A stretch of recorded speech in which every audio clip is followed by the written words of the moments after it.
بسم اللہ الرحمن الرحیم۔ السلام علیکم ناظرین، میں ہوں فیاض راجہ اور آپ دیکھ رہے ہیں آپ کا اپنا یوٹیوب چینل۔ دوستوں، انتہائی اہم ترین اور بہت بڑی ڈیولپمنٹ خاص طور پر موجودہ سیاسی تناظر اور آئندہ آنے والے الیکشن کے حوالے سے سپریم کورٹ آف پاکستان کے 7 رکنی بینچ نے 6-1 کی اکثریت کے ساتھ سیاستدانوں کی تاحیات نااہلی کالعدم قرار دے دی۔ براہ راست طور پر نواز شریف اور جہانگیر خان ترین کو فائدہ۔ آئینی اور قانونی ماہرین کا کہنا ہے کہ اب وہ دونوں الیکشن لڑنے کے اہل ہیں۔ جہاں کچھ بڑے اور اہم ترین سوالات اس فیصلے کے بعد پیدا ہوئے، عمران خان نے کہا تھا یہ سب لندن پلان ہے 2 سال پہلے، اور اب کس طرح سے تمام تر لندن پلان پر عمل درآمد ہوا، اس حوالے سے ایک ویڈیو آپ کے سامنے رکھیں گے، انتہائی شرمناک ویڈیو مریم نواز کی، جس سے یہ واضح ہو جائے گا کہ نواز شریف کو یہ اہلیت کیسے ملی، ان کی نااہلی کیسے ختم ہوئی، اور انتہائی شرمناک انکشافات اس ویڈیو کے اندر۔ اور دوسری جانب آپ کے سامنے رکھیں گے جناب نواز شریف کے اسٹیبلشمنٹ اور عدلیہ سے تعلقات کے حوالے سے بھی انتہائی خوفناک انکشافات، دستاویزی ثبوت جو کہ اسٹیبلشمنٹ اور عدلیہ کو رشوت دینے کے حوالے سے ہیں۔ جی ہاں، میں ریپیٹ کر رہا ہوں، نواز شریف کی جانب سے اسٹیبلشمنٹ اور عدلیہ کو رشوت دینے کے حوالے سے دستاویزی ثبوت جو کہ آپ کے سامنے رکھیں گے ہم اس ویڈیو کے آخر میں، اور آپ کو وہ ویڈیو بھی دکھائیں گے کہ جس میں مریم نواز باقاعدہ طور پر اعتراف کر رہی ہیں کہ کس طرح سے نواز شریف کو یہ اہلیت ملی، کس طرح سے ان کو ضمانت ملی، کیسے ان کی واپسی کیوں کر ممکن ہوئی پاکستانی سیاست کے اندر۔ تو جناب نواز شریف کو، جہانگیر خان ترین کو الیکشن لڑنے کی اجازت مل گئی، اور باقاعدہ طور پر یہ پاکستان کی عدالتی تاریخ کا ایسا فیصلہ قرار دیا جا سکتا ہے کہ جس میں اسپیسیفک خاص طور پر نواز شریف کو اور جہانگیر خان ترین کو فائدہ پہنچایا گیا۔ پارلیمنٹ نے ایک ایکٹ پاس کیا، پی ڈی ایم کی حکومت نے، غیر آئینی اور غیر قانونی طور پر، جس میں نااہلی کی مدت انہوں نے کر دی 5 سال۔ معاملے کا بیک گراؤنڈ کچھ یوں ہے کہ جب نواز شریف کو پاناما کیس میں سپریم کورٹ آف پاکستان کے 5 رکنی بینچ کی جانب سے جو ہے وہ انہیں نااہل قرار دیا گیا،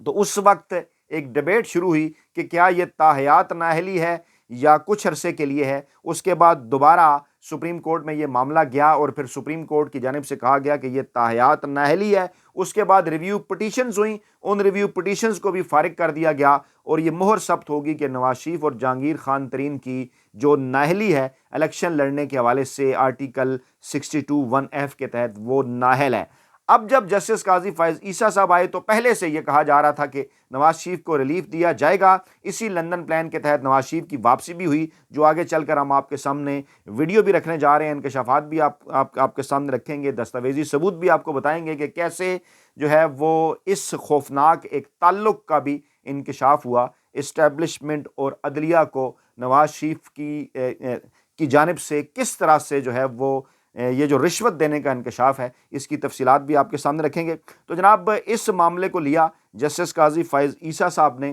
اور جسٹس قاضی فائز عیسیٰ صاحب نے آج کے فیصلے کے نتیجے میں انہیں 6-1 سے ریلیف دیا۔ یحییٰ خان افریدی صاحب نے اس فیصلے سے اختلاف کیا۔ معاملے کی مزید تفصیلات اگلی ویڈیو میں ہم رکھیں گے آپ کے سامنے۔ تو جناب اب جب یہ معاملہ آیا سپریم کورٹ کے سامنے تو کہا یہ گیا، عذر یہ تراشا گیا کہ سپریم کورٹ کا جو پہلے تاحیات نااہلی کا فیصلہ آیا ہے اس کے اندر اور پارلیمنٹ کا جو ایکٹ ہے اس کے اندر تضاد ہے، اور سپریم کورٹ نے اس تضاد کو دور کرنا ہے۔ حالانکہ یہ صریحاً جھوٹ ہے، تضاد سپریم کورٹ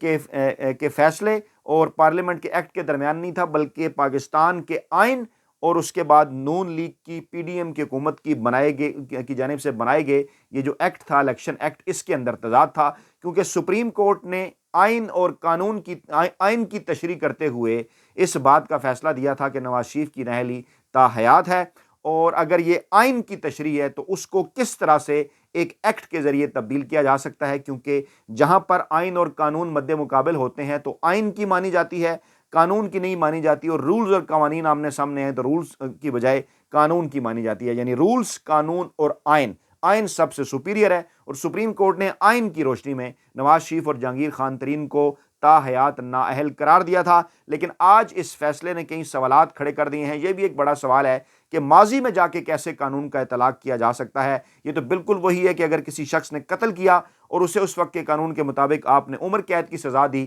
5 سال بعد اگر ملک کا قانون بدل جائے کہ قتل کی سزا پھانسی ہے تو کیا جسے عمر قید کی سزا ہوئی اب آپ اسے پھانسی دیں گے؟ یہ ایک بہت بڑا سوال ہے۔ دنیا کے کن ممالک میں، کس ملک میں اس طرح جو ہے وہ قانون کی تشریح کی جاتی ہے؟ آئین کی تشریح کے پہلے سپریم کورٹ آئین کی تشریح کچھ اور کرے اور اس کے بعد آ کر اس طرح سے جو معاملہ ریویو میں بھی ختم ہو چکا ہو اس کی تشریح جو ہے وہ اس آئینی اور قانونی معاملے کی کچھ اور کر دی جائے۔ کبھی تو جسٹس قاضی فائز عیسیٰ صاحب یہ کہیں کہ جناب جو ہے وہ سپریم کورٹ کے پاس اختیار نہیں ہے، پارلیمنٹ کے پاس اختیار ہے، اور پھر پارلیمنٹ کے اندر جو 2/3 اکثریت سے 62(1)(f) جو ہے وہ بنایا گیا تھا اس کو تو نہ مانا جائے اور کہا جائے کہ سپریم کورٹ اس کو اپنے لحاظ سے اس کی تشریح کر سکتی ہے۔ بہت بڑے سوال ہیں، لیکن کس طرح سے نواز شریف کو ہمیشہ سے پاکستانی عدالتوں سے اور پاکستانی اسٹیبلشمنٹ سے کیسے ریلیف مل جاتا ہے؟ کس طرح سے یہ ہوتا ہے کہ نواز شریف پاکستانی عدالتوں کے ساتھ اور اسٹیبلشمنٹ کے ساتھ ڈیل کر لیتے ہیں؟ کیسے یہ ممکن ہوتا ہے کہ پاکستانی اسٹیبلشمنٹ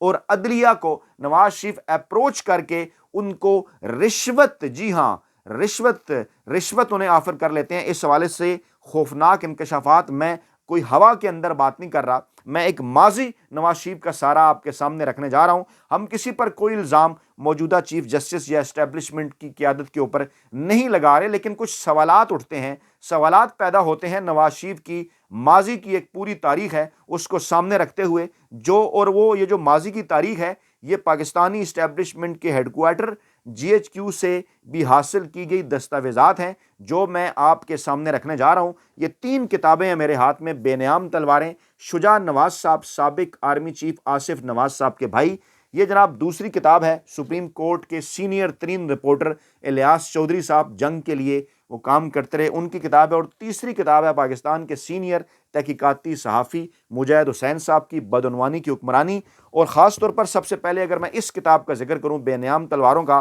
تو سٹارٹ میں یہ لکھا ہوا ہے کہ گزشتہ 30 سال کی تحقیق و تلاش اور تجزیے کے بعد اس کتاب میں تاریخی حقائق کی روشنی میں ملک میں پیش آنے والے خصوصاً جو افواج پاکستان کا کردار ہے اس پر روشنی ڈالی گئی ہے۔ اس سلسلے میں انہوں نے امریکہ اور برطانیہ کے مختلف اداروں کے ساتھ ساتھ پاکستانی افواج کے جنرل ہیڈ کوارٹرز کے اندر جو ماہرین موجود ہیں GHQ کے اندر، ان سے ایک تفصیلی گفتگو کے بعد اس کا نچوڑ پیش کیا ہے۔ اب یہاں سے اندازہ لگا سکتے ہیں کہ یہ GHQ سے حاصل کیے گئے دستاویزی ثبوت ہیں۔ اس کا ایک پیراگراف میں آپ کے سامنے پڑھ رہا ہوں۔ یہ جنرل آصف نواز کا دور ہے جب وہ آرمی چیف تھے۔ وہ لکھتے ہیں جناب، ایک بار شریف خاندان کے سربراہ یعنی ان کے والد ابا جی، جن کو ابا جی کہتے تھے نواز شریف، ایک نجی تقریب منعقد انہوں نے کی جس میں دونوں بھائیوں نواز شریف اور شہباز شریف کی طرف اشارہ کرتے ہوئے جنرل نواز سے پنجابی میں کہا کہ یہ دونوں تمہارے بھائی ہیں،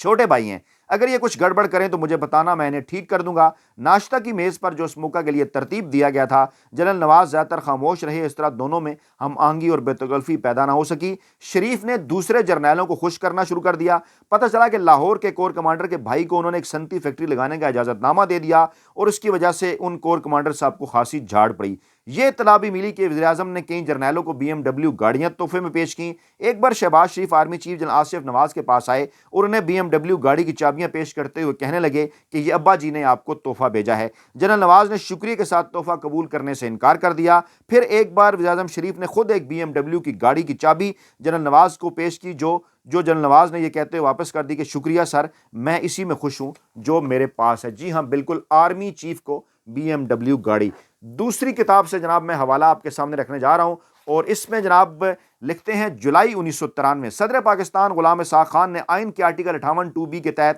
نواز شریف کی حکومت کو گھر بھیجا۔ نواز شریف نے صدر کے حکم کو ہائی کورٹ میں چیلنج کر دیا اور پھر ایک دن ہائی کورٹ سے پٹیشن واپس لے کر سپریم کورٹ کے براہ راست دائرہ اختیار 184(3) کے تحت سپریم کورٹ میں پٹیشن دائر کر دی، جو کہ سراسر غیر آئینی اور غیر قانونی تھا کہ وہاں سے لے کر، کیونکہ اب تو کچھ اور تشریح آ رہی ہے نا آج کل۔ اس وقت ڈاکٹر نسیم حسن شاہ صاحب چیف جسٹس تھے، غالباً انہوں نے کہا ہوگا کہ ہائی کورٹ سے واپس لے لو اور میرے پاس لے آؤ۔ اب یہ کیوں انہوں نے کہا آگے چل کر ذکر ہے۔ خالد انور سینئر ایڈوکیٹ نے پٹیشن کی پیروی بڑے خوبصورت انداز میں کی اور سپریم کورٹ کے چیف جسٹس نسیم حسن شاہ نے نواز شریف کی حکومت کو بحال کر دیا۔ جی ہاں، اور اس سے پہلے ہوا کیا تھا؟ چیف جسٹس نسیم حسن شاہ کو لیٹ ڈاؤن کرنے کے لیے صدر غلام اسحاق خان نے چیف جسٹس سے متعلق ایک سٹوری لیک کی کیونکہ سٹوری تو تھی، جی ہاں۔ اس مقصد کے لیے انہوں نے انگریزی اخبار فرنٹیئر پوسٹ کے مالک ایڈیٹر رحمت شاہ آفریدی کو دستاویزات کی باقاعدہ کاپیاں فراہم کی۔ رحمت شاہ آفریدی نے فرنٹیئر پوسٹ اخبار میں لیڈ سٹوری شائع کی کہ چیف جسٹس ڈاکٹر نسیم حسن شاہ نے حکومت کو ایک درخواست دی کہ وہ کراچی مقدمے سننے جاتے ہیں، انہیں وہاں گھر بنانے کے لیے پلاٹ دیا جائے۔ حکومت نے پلاٹ الاٹ کر دیا۔ ڈاکٹر نسیم حسن شاہ نے اگلے روز کئی گنا زیادہ گنا قیمت پر وہ پلاٹ فروخت کر دیا۔ رحمت شاہ آفریدی نے دستاویزی ثبوت اپنے اخبار میں شائع کر دیے۔ چیف جسٹس کی بڑی سبکی ہوئی۔ بعد میں رحمت شاہ آفریدی کو یہ سب کچھ بھگتنا بھی پڑا، اور اب معروف تحقیقاتی صحافی مجاہد حسین صاحب نے جو تحقیق کی اس کی روشنی میں آپ کے سامنے کچھ اہم ترین خوفناک انکشافات رکھنے جا رہا ہوں۔ میاں نواز شریف نے جس ماحول میں سیاسی پرورش پائی، یہ مکمل طور پر بدعنوانی اور بد انتظامی کا ماحول تھا، اس لیے میاں نواز شریف کے ذہن میں یہ تصور مضبوط ہوتا گیا کہ ہر شخص کو کتنا ہی طاقتور کیوں نہ ہو، بالآخر اس کی کوئی نہ کوئی قیمت ضروری ہے۔ جیسے انہوں نے ضیاء الحق کے مہیا کردہ پیسے سے ارکان اسمبلی اور ان کی وفاداریاں خریدیں، اسی طرح انہوں نے بڑی منصوبہ بندی کے ساتھ بیوروکریسی، فوج اور حتیٰ کہ عدلیہ میں بھی اپنے فائدے کے لوگ تلاش کر لیے۔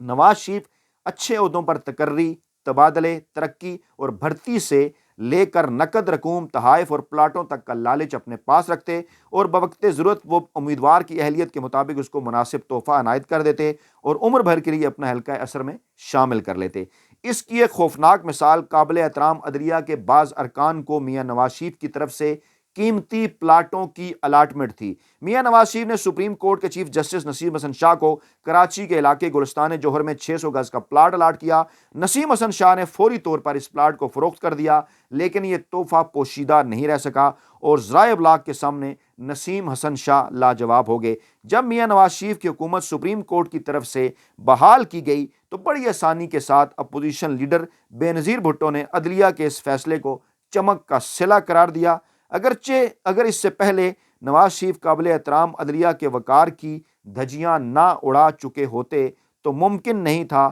کہ بے نظیر بھٹو رشوت کا اتنا خوفناک الزام عدلیہ پر عائد کر سکتی۔ میاں نواز شریف نے بعد میں نسیم حسن شاہ کو پاکستان کرکٹ بورڈ کا سربراہ بھی بنا دیا تھا۔ اور آگے چل کر سنیے ذرا، کانوں کو ہاتھ لگا لیں گے آپ، اتنا خوفناک انکشاف ہے۔ پلاٹوں کی تقسیم کے دوران میاں نواز شریف نے اپنا سب سے پہلا ہدف لاہور ہائی کورٹ کے جج صاحبان کو بنایا اور 10 قابل احترام ججوں میں LDA کے پلاٹ بانٹ دیے۔ نواز شریف سے پلاٹ حاصل کرنے والوں میں جو فاضل جج صاحبان شامل تھے ان کے نام کچھ یوں ہیں: جسٹس محبوب احمد، جسٹس خضر حیات، جسٹس اعجاز ناصر، جسٹس چودھری فضل کریم، جسٹس راجہ افراسیاب خان، جسٹس راشد عزیز، جسٹس خالد پال خواجہ، جسٹس امیر ملک، جسٹس احسان الحق چودھری اور جسٹس محمد اسلم۔ یہ 3 کتابیں، ان میں سے دستاویزی ثبوت میں نے آپ کے سامنے رکھے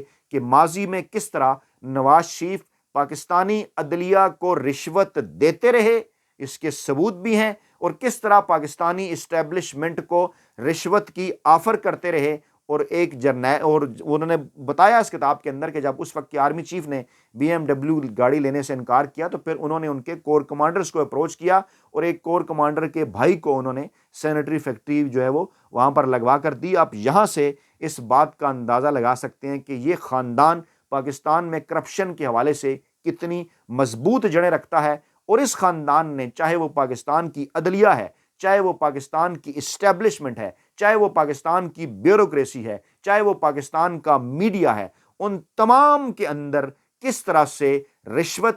پلاٹ، پیسہ، تحفے، چیک، سفارش، نوکری، اس قسم کی چیزیں اس طریقے سے انہوں نے کی کہ ہر جگہ پر انہوں نے پاکستان کے ہر بڑے ادارے کے اندر انہوں نے شریفی سرمایہ کاری کی، اور یہ شریفی سرمایہ کاری بعد میں عرصہ دراز تک انہیں پھل دیتی رہی۔ ہم کسی پر الزام نہیں لگاتے، لیکن سوالات اٹھتے ہیں، پیدا ہوتے ہیں کہ جناب ہر مرتبہ ایسا کیسے ممکن ہوتا ہے کہ جب بھی نواز شریف کو کوئی بھی سزا ہوتی ہے اس وقت کہا جاتا ہے کہ جناب آئین اور قانون کے مطابق ہے، اور اس کے بعد جب ان کی سزا معاف ہوتی ہے تو کہا جاتا ہے اب بھی آئین اور قانون کے مطابق ہے۔ کیا پاکستان کے اندر کسی سیاستدان کو کوئی اس قسم کی سہولت، جس قسم کی سہولت نواز شریف کو حاصل ہے، اس قسم کی ماضی کے اندر حاصل رہی یا آج حاصل رہی؟ آپ دیکھ سکتے ہیں کہ اس وقت عدلیہ نے محترمہ بے نظیر بھٹو کے حوالے سے، اس سے پہلے ذوالفقار علی بھٹو کے حوالے سے، اور آج ان دنوں گزشتہ 2 برسوں کے اندر عمران خان کے حوالے سے کس قسم کے فیصلے کیے. آج